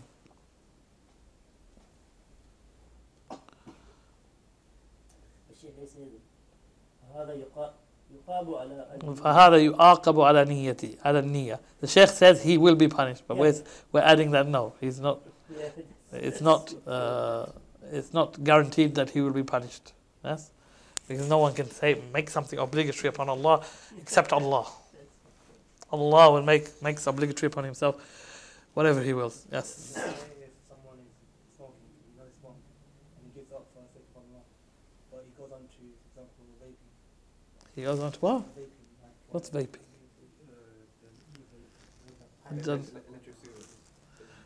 Is that smoking? Yeah, well, yeah. Is it smoking? No, it's So just, if he does it to like to give up, It's less. no, it's basically Flavor. They say different flavors. I don't know. Okay, but does it have the same things They that have tobacco. it harms the body, but to a lesser degree? maybe a lesser. And will it lead to him leaving? Allah knows best. Allah knows best. I know on aeroplanes you're not allowed to use e-cigarettes or whatever they call it. They class them as smoking. That's how the example I gave you when someone listens to machines instead of Yes, but nasheeds are generally Only instrumental machine. instrumental nasheeds. Yeah, they shouldn't be listened to them. But it's better than music itself. That's the same example as the vape is so far with problems. So No, but you have to prove that the vaping is less than that one, and it may lead him to leave it. You have to prove that. Nasheeds are less than the music. Yeah, we can prove the nasheed one. Okay, we can prove that one. But we can't prove this one yet. If you can prove it, then fine. We'll take the same ruling. But again, it's the person you're asking has to understand the issue before they can say this is allowed, this is not allowed. I don't understand it. Until I understand it, I can't tell you what it is. Okay.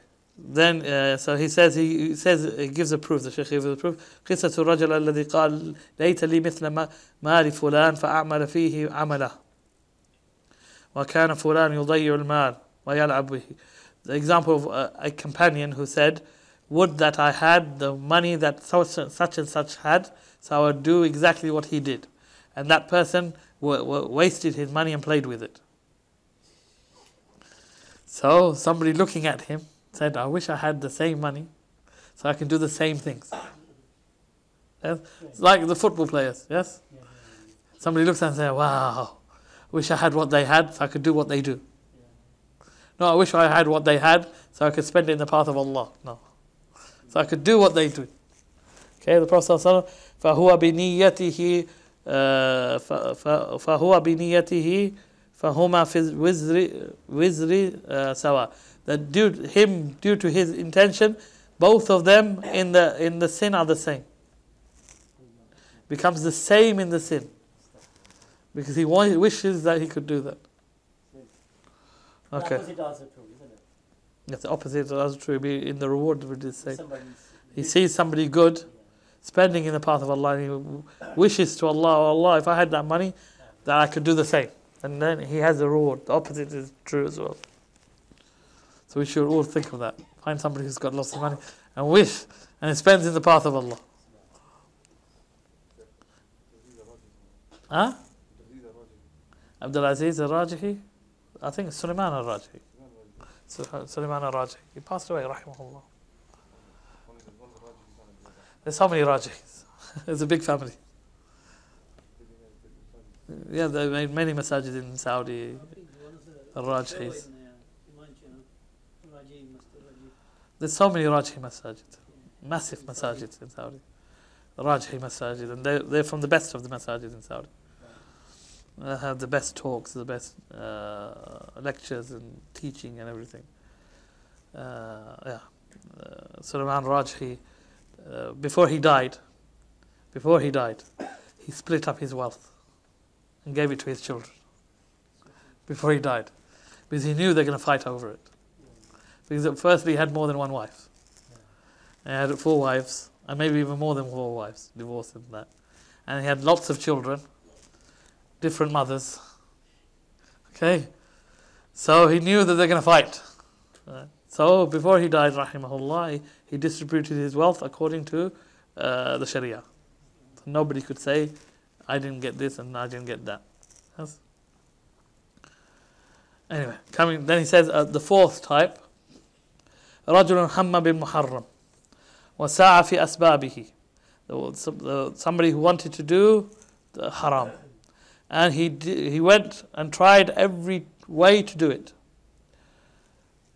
But he was unable to do it. Okay. What was the number 2 then? Okay. So I made a mistake. If you go to, we had the one who tried to do it. No, he wanted to do it, but didn't do that which leads to it. Okay, that's the mistake I made. Okay, that one will be punished on his for his intention only. Okay, so he wanted to do it, but he didn't do that which leads to it. Okay, he didn't try, but he wants to do it. That he didn't do that which he needs to do to lead to it. So that one is going to be punished on his intention.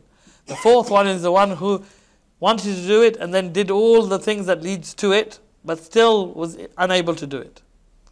This is the one where the woman said what she said. This is that one. Then the Shaykh says he's punished the full punishment, as if he had done it. Because him not being able to do it is not from him. It's from outside. He would have done it if he had the opportunity to do it. So it's as if he did it. And there's a proof for this, yes? So first of all, you mentioned he wanted to do it, but he didn't start the means. He didn't start the Was means. that because the means couldn't take them, or? It doesn't mention why. The Shaykh doesn't mention why.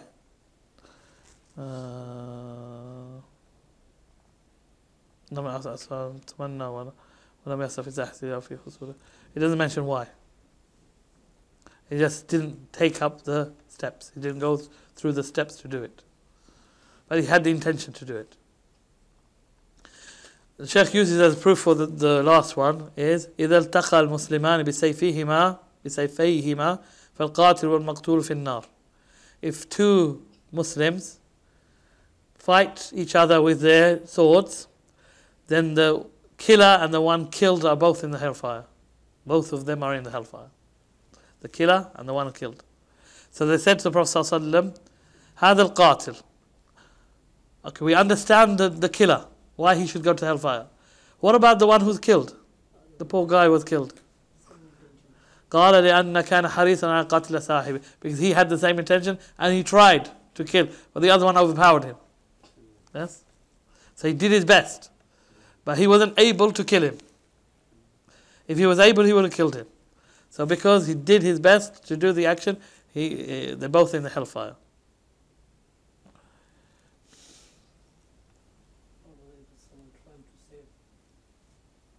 Huh?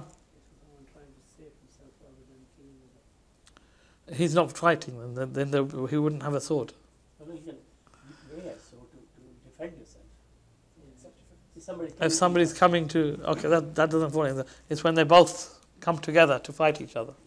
Not one is coming to fight the other one, and then he picks up his sword. No. Okay, so he says, in reality, the only one that is rewarded is the one who leaves the thing for Allah. He's the one who is deserving of the reward with Allah.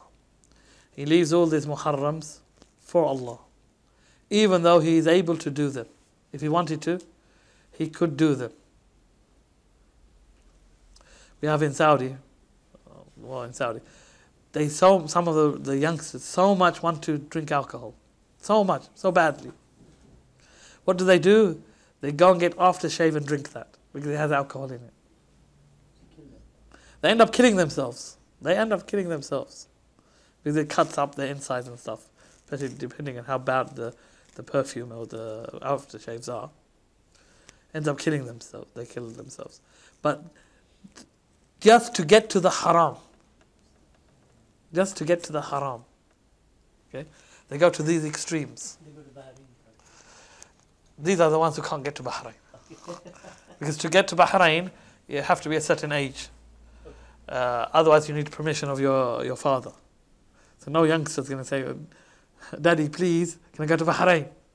And his dad's going to beat him right on the spot, maybe. Even though his father might be going. But what's good for me is not good for my son. Yes? So Bahrain is a bit difficult. It's the youngsters who do that, just to get to the haram. Yeah, alcohol's fully available in Bahrain. Yeah? Fully available. Everywhere. Bahrain, Emirat, Qatar, Oman as well. Emirates. Qatar is a bit restricted, like bit restricted like Saudi. It's a bit Restricted. It's not that restricted, no. No, it's not open that the way. You have to go to the place where it's licensed. They get license from the government, the shops. You have off licenses. Yeah. Off license means they're licensed to sell alcohol, yes? That's what I mean. Same thing in Qatar, they have licenses. Certain shops have licenses where they're allowed to sell alcohol. The government has given them the license to sell alcohol. Okay? It's not very open. You just have to know where to go, yes. In Saudi, it's haram. You can get it, but it's difficult to get. You can't get a license to sell it. Yeah? But in the rest of the Gulf, in Bahrain, it's just open. You can get it wherever you want. I remember I had to stay in Bahrain for about a week. It was supposed to be a couple of days to get my visa for Saudi. Because to go to Bahrain is for a British passport. They give you a visa at the airport for a month or whatever. So I went to Bahrain. Me and my brother, we went to Bahrain, and we were supposed to stay in the hotel for a couple of days, get our visa, but nothing ever goes to plan. Nothing ever goes to plan when it's to do with the Arabs. Nothing goes to plan. So we ended up staying over a week, and they put us in the hotel. We were. I forgot what floor we were on, but above us by a few floors was a disco. So at night you hear them discoing it out. Right? And then we wake up to go to Fajr. We get in the lift and the drunkards will get in the lift with us. We were going to the masjid and they're going to be sick somewhere on the side. But that's what Bahrain is like.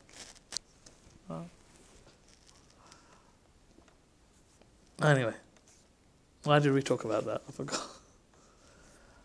Then he says مسألة. He says مسألة هل هناك نبي من الأنبياء ترك معصية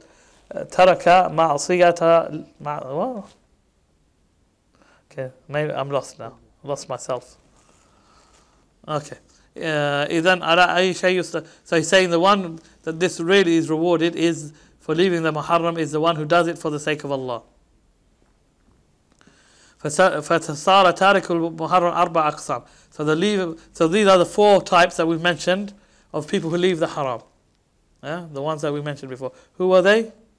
Four types. The one who leaves it, who doesn't even think about it. He has no reward. The one who leaves it because of Allah. He is the one who's rewarded. The one who leaves, who wants to do it but doesn't do it. Who wants to do it but doesn't take the steps, but he wants to do it. He's punished for his intention. The one who does everything but is incapable of doing it. He gets the full punishment. Okay? These are the four types of the one who leaves in each one, they leave the haram, yes? In each one they leave the haram, but only one of them is rewarded. Yeah? So he's saying, these are the four types.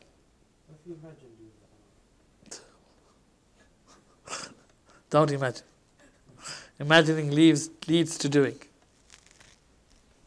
Imagining leads to doing. Yes? Generally it leads to doing.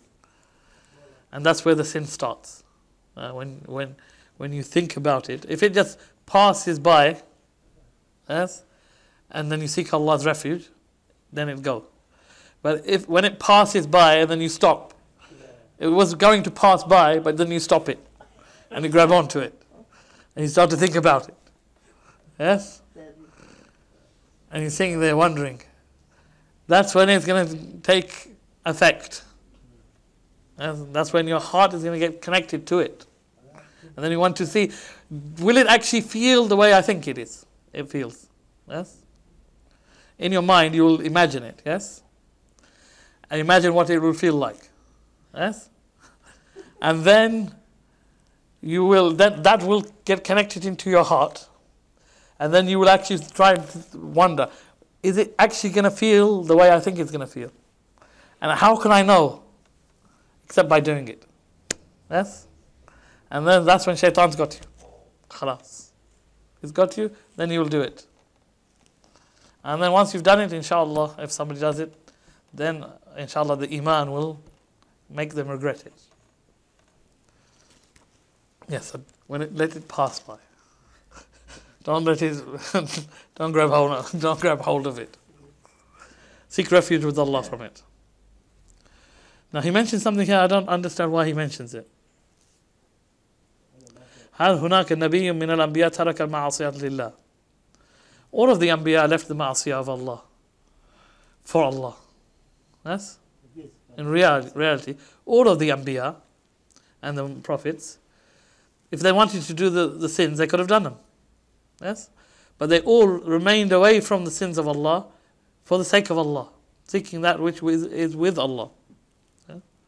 But he gives the example of Yusuf alayhi salam, when everything is in place and the woman is ready, yes, and she is instigator, and she is his master, basically, mistress, not that type of mistress, but mistress from the wife of the, and nothing, no blowback on him really.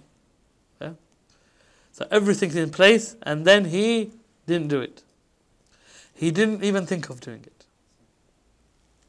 Because the way Allah says in the Quran, وَلَوْلَا وَلَقَدْ حَمَّتْ بِهِ وَهَمَّ بِهَا لَوْلَا, that she wanted him, and he would have wanted her unless it was for Allah. Unless he saw the proof with Allah, the burhan. But Allah doesn't mention what this burhan was. We don't know what did Allah show Yusuf alayhi salam that stopped him from doing it. No, he said called her husband. He is my Rabb. He is the one looking after me, and this is not befitting that I bite the hand that feeds me, do something really bad to the one who looks after me.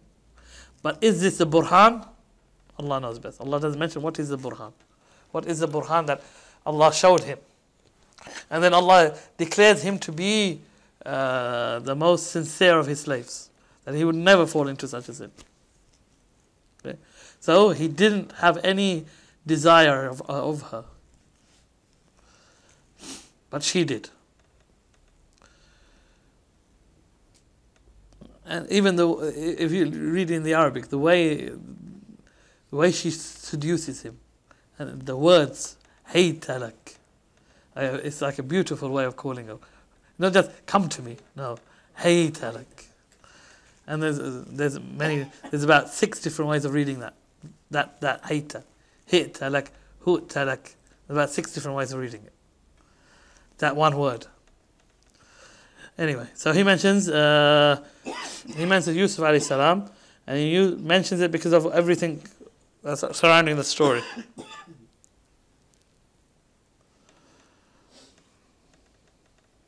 Then the Shaykh says that as for when he says innahu rabbi, ma'ad Allah, innahu rabbi ahsana mathwai.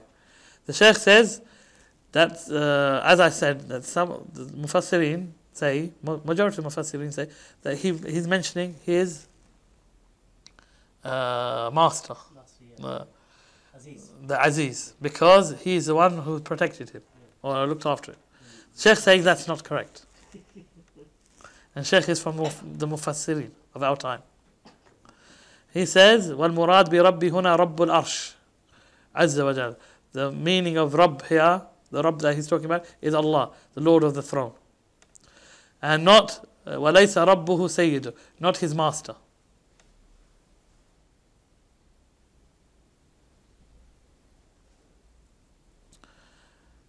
Okay, and then he would have done what she said if he hadn't seen, if it wasn't for the iman in his Lord, which stopped him from doing it. Okay. Then he goes into detail about that, but that's not our issue. So let's move on to the next bit. 19.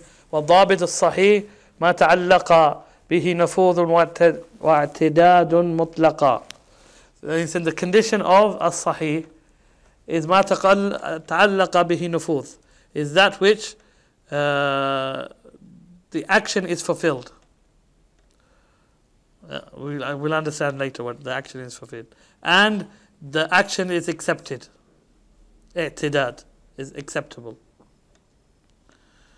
Again, the Shaykh mentioned that these are from the ahkam of al-wad'iyya, not from the ahkam of taklifiyya. So, when somebody prays, and he prays correctly, what happens? Forget, in fiqh we don't care about the reward. We're not talking about the reward now. We're not looking at the reward side. What happens? He prays, and he prays, he does everything that he needs to do in the prayer. He's fulfilled The prayer is correct. What does that mean? When we say the prayer is correct, is sahih. What does that mean? The obligation is upon him is lifted. He doesn't have to pray that prayer ever again. That prayer. Yeah? That prayer is now lifted from him. There's no obligation of him to repeat it. If we say he prays, but he misses some of the pillars of the prayer. Okay? So we say he misses pillars of the prayer. What happens to that prayer? It becomes fasid. What does that mean? It's fasid now. It's incorrect now. What does that mean? The obligation is still there. The obligation is still there. What does that mean? He must repeat it. He is not exempted from. He must repeat it. He has to pray that prayer again. This is what is meant by sahih. If the action is sahih, then the action has been fulfilled and the action has removed the obligation from him. And everything that he deserves for it, he should get. Everything that is connected upon that action that he deserves from it, he should get.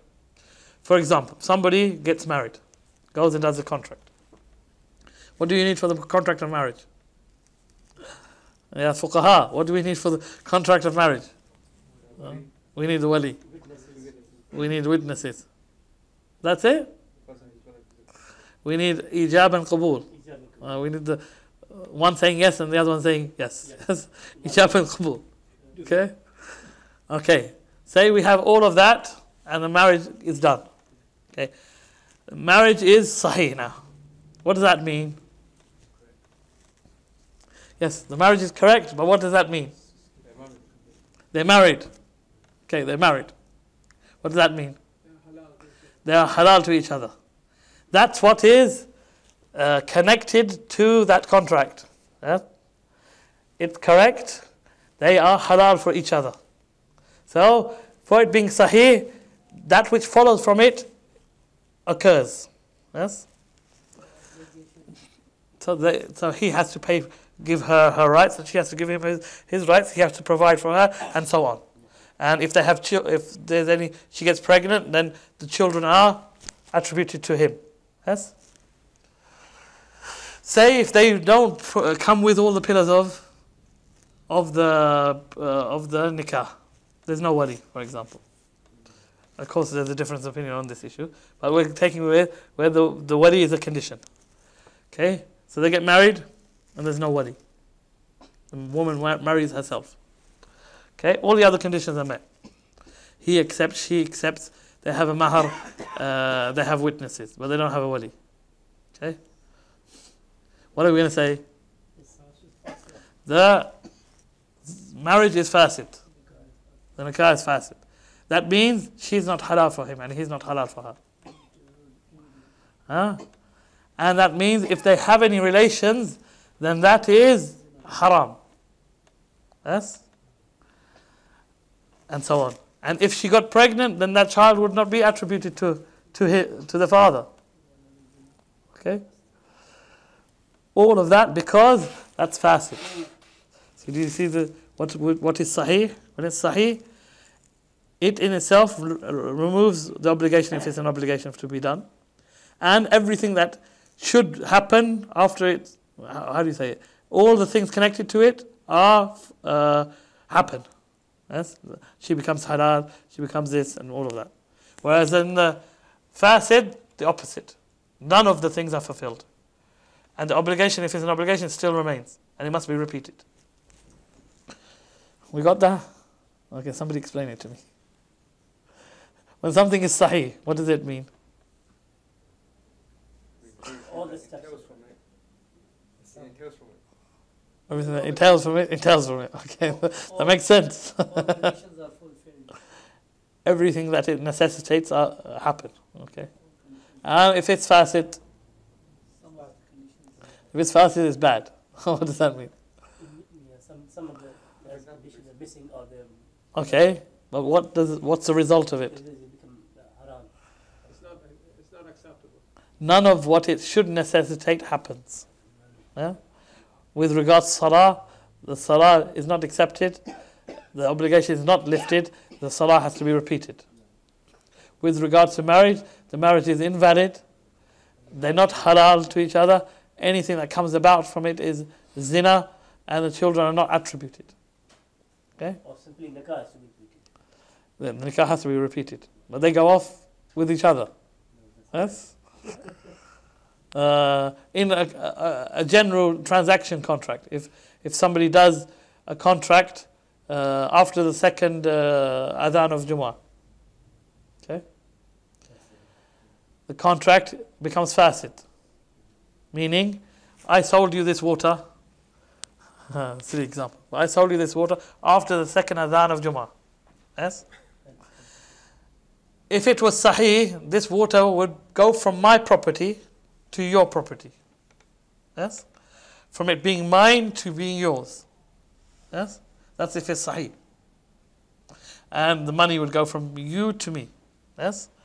But if it's fasid, that means that this doesn't move from my ownership to your ownership. It doesn't move. And the money doesn't move from your ownership to mine. Because it's fasid. Okay? I hope you understood that.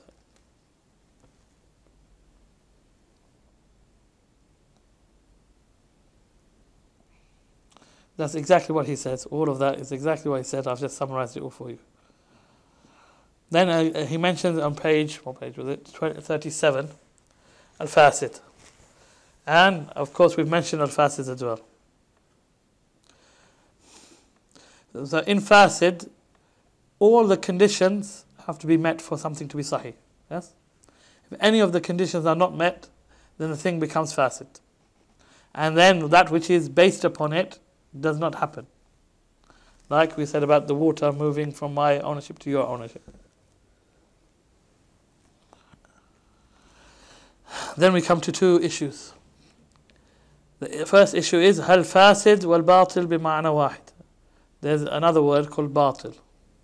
Yes? Is fasid and batil the same? Or are they different?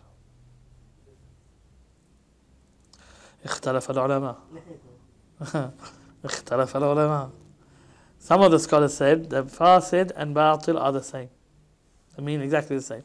Just like fard and wajib are the same. Because in the same way, something which is fasid, nothing occurs from it, nothing results from it. Yes? The exchange doesn't actually happen. Yes? And in batil, the same thing. Batil, the same thing. Nothing actually happens. In both cases, the thing is invalid. Therefore, they should be of the same thing. Whereas, on the other hand, some scholars say, between them there is a difference.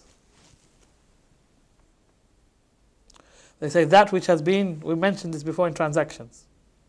Those of you who were with us in transactions. Those things which have been prohibited in and of themselves, then they are batil. Those things which have been prohibited due to a characteristic which is connected to them, but not in and of themselves, they are fasid. And the example of this, what's the example? Something which has been prohibited in and of itself.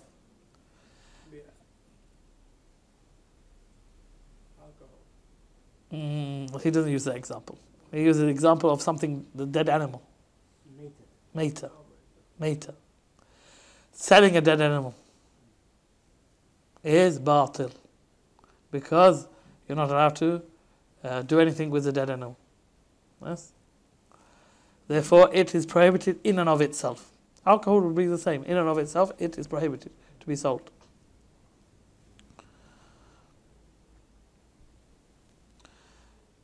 Example of fasid is if you were to do riba.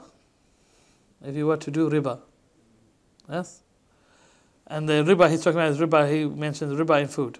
So he says, you buy a sa of, say you buy 2 kilos of rice for 5 kilos of rice. Yes? Or 2 kilos of wheat for 5 kilos of wheat. Yes? Then this is riba. Because they're the same thing, but there's a difference. Now this is fasid because in and of itself, this transaction would be fine. The only problem is, because you're allowed to buy and sell wheat and rice. The only reason it's become haram is because of an attribute which has been connected to it. And that is the attribute of riba. Yes? With me? Somebody looks like they're lost.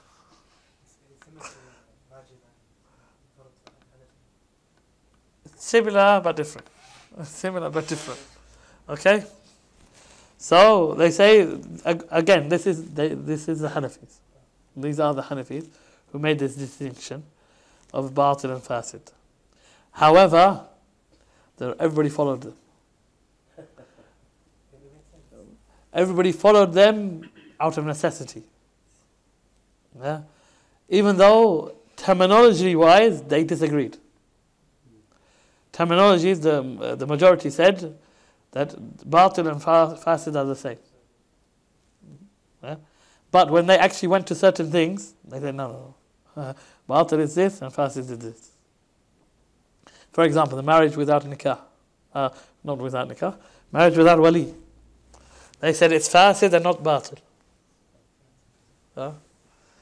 It's fasid but not batil. If it's batil, then there's no way of us correcting it. But if we say it's fasid, we can correct it. By removing that attribute which made it fasid. By introducing the wali and getting his permission. After the nikah is done. Okay? By getting the wali and introducing getting his permission, then we can correct the marriage, and then everything is okay. They're sinful for not doing that which they should have done. Okay? But we can correct it. And it's better for us to correct it than for us to whip them for zina. Okay? So it's better for us to correct the marriage, especially that which will children and lineage and everything. It's better for us to correct it. Same thing in Hajj. They say some Hajj are fasid and some Hajj are batil. And then because some of the Hajj can be corrected and some of it can't. Okay? So they do use this principle, even though they don't agree with it in definition. Well, the Hanafis gave them a way out. May Allah reward the Hanafis for giving us all a way out.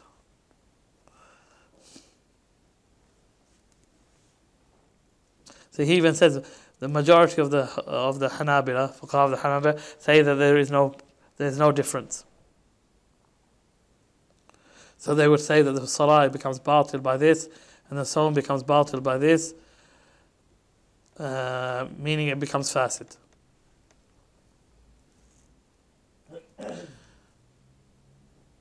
And then the Shaykh is going to give us the actual position of the Hanabila on this matter. Why is the Shaykh so worried about the Hanabila? Yeah, why is he so worried? What is the position of the Hanabila? Because he is one of the Imams of the Hanabila. So he has to give us what is the opinion of the Hanabila. Okay? So he's saying that the Hanabila have a difference of opinion within the madhab on this issue. So he says, let us come to a decision. What is the vision in Saudi? They had the youngsters go and read Quran to the power station because there's some jinn inside it that's sending out these waves. So they would go there and read Quran to remove the jinn. It's because they didn't understand. And it wasn't scholars doing this, it was youngsters who didn't have much understanding of anything. How can this thing, where can these pictures come? Where do these waves come from? They must be the work of jinn. It must be. Okay. Especially thinking they're coming out of the desert. I mean, they don't understand these things. Yeah? So sometimes, does that mean we should attack our scholars of the past who said these things? And take from them and say that they were no, we don't take anything from them. That's what they were trying to find what is the truth. Yes, they didn't just for the fun of it say this is haram. No, they were trying to find what is the truth. They made a mistake. They didn't understand it properly. There are many things that are going to come up later. Yes, and it's going to take the ulama time to understand, is this thing halal or haram? And they need those specialized in whatever field that thing comes up in to explain to them the reality of the thing. Because before you can give a ruling on something you have to understand what that thing is. Yes? Yeah? Yeah, like Bitcoin. There's lots of rulings on Bitcoin, from halal to haram, everything between it. Okay? Why? Because the scholars haven't come to an understanding what it actually is. Yes? Until somebody can sit, the people who invented it and whatever know about it, sit with the ulama and explain to them in detail what this thing is. Until then, the scholars can't make a full ruling on it. So you have this variety of rulings. Once they understand what it is, then they can make a ruling. And then it's upon the fiqh councils to make a ruling on it. Yes.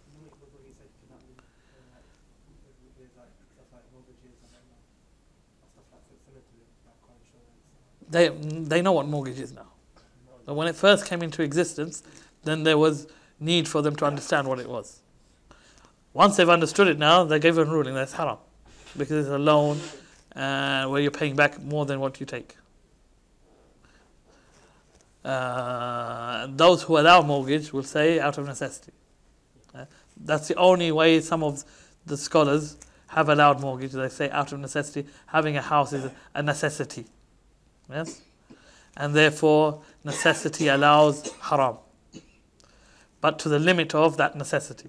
So then somebody can buy a house on mortgage as long as it's only one house. And it's only for them to live in. And there's no other way of them finding a place to live. If these conditions are met, then some scholars have allowed it. But is that the case? Is having a house, owning a house, a necessity? Perhaps in some countries it is. I think Dr. Jimmy was telling me in Holland. Is it in Holland? There's not this renting. Yeah, renting is easy. Renting is easy? Yeah, long-term rent. No, which country is it? This is here. Here is problem. Here is the problem, renting. People rent. People rent, it's not long-term renting. So they build the houses to rent. Yeah, unfurnished house, you can rent it for one night, 25 years. Rent is much cheaper than here. People live So sometimes it depends on the country and the situation. Yeah. It's not. It's Still, the person should stay away from mortgage as much as possible, and not going to mortgaging as much as possible. And Allah knows best. What about currency? The notes we have. Yes. And they have, At the beginning, when they spoke about the notes, there was difference of opinion. They didn't understand what notes were. Having notes? No. Paper, how can a paper have value of gold and all? Because the people agree to it. That's what it is. When the people agree that this is currency and this is what is used as to buy and sell, whatever it is, if everyone agrees upon it, then the Sharia allows it. Even if they were to use animals. If everybody agreed that the use of these animals, this specific animal, is the currency, and that's what was done, the Sharia would allow it. Okay? It's about the custom of the people. Gold and silver was only used because that was the custom of the time of the Prophet ﷺ. That was the only reason. And now it's changed. Now we use paper. Nobody really uses gold and silver anymore. Now the paper's even changing now. It's becoming plastic now. We don't even use paper, we use plastic. And then if we go to Bitcoin, it doesn't actually exist. It's nothing. Huh? But it could be in the future that is money. And that's, when you're transferring money from one account to another account, is actually money going anywhere? It's just numbers, yes? Numbers. Your account number is going up or your account number is going down. Everybody wants their account number to go up. They don't want it to go down. But it's just numbers. These numbers are not actually money. Yes? Well, some say it's a system of Dajjal to control the Muslims. Yes, we know who you're talking about there. If you look one by one, you see the Muslims are in dire poverty in most countries. That's because of the loans. One of because of the governments, and one of it is because of the loans that they take it from the IMF, and they can't pay the interest off and the debts there are to the Western world. Yeah. I have the job. And the IMF is the Dajjal. For him to be the Dajjal, for it to be the Dajjal, it has to be human first. It has to have been born, and it has to have that one eye that's floating and the other one eye that's okay, and on his head it should be kafara. Okay, if that's the IMF, okay, then that's the Dajjal. Otherwise, it's not the Dajjal. One day you will It could be a type of Dajjal. But the thing is, it depends who prints the money. If it's printed by England, or it's not valid. If it's printed by Pakistan, you can take the whole suitcase of it, and it won't be the same as the